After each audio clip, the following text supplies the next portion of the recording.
The Boss DS-1 has been around since 1978, and since then people came up with literally hundreds of modifications for this pedal.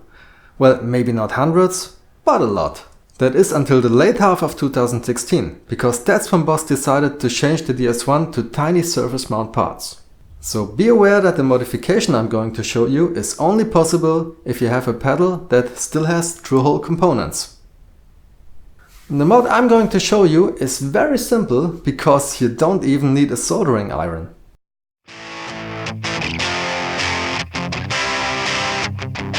You know, I really like the DS-1, but what really bothers me is the lack of mids.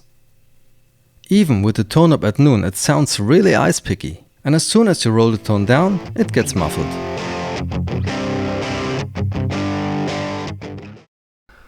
The tone control on the DS-1 mixes between a low-pass filter and a high-pass filter.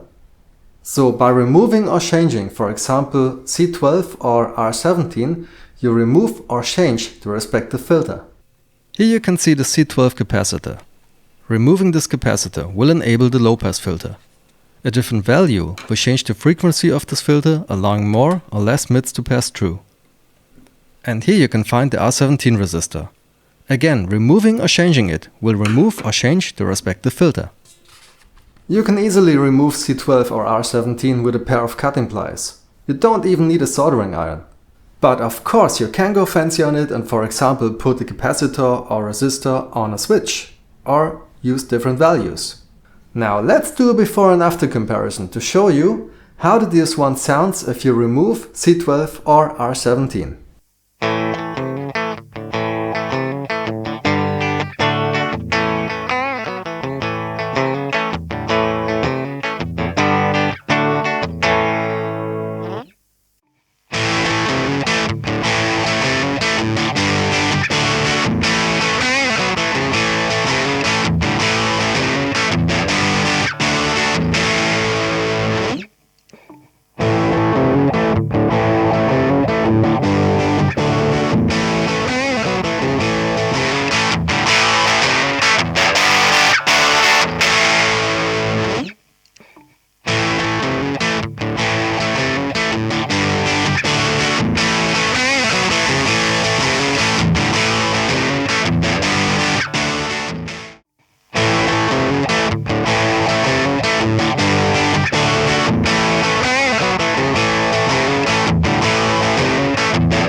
Now, if you have an old DS-1 laying around and you don't use it because you don't like the sound of it, there are so many great modifications you can do to this pedal. Just look online and you will find lots of great suggestions. Changing a few capacitors, resistors and maybe the clipping diodes and you will have a totally different pedal. Well, thanks for watching and have fun with your DS-1.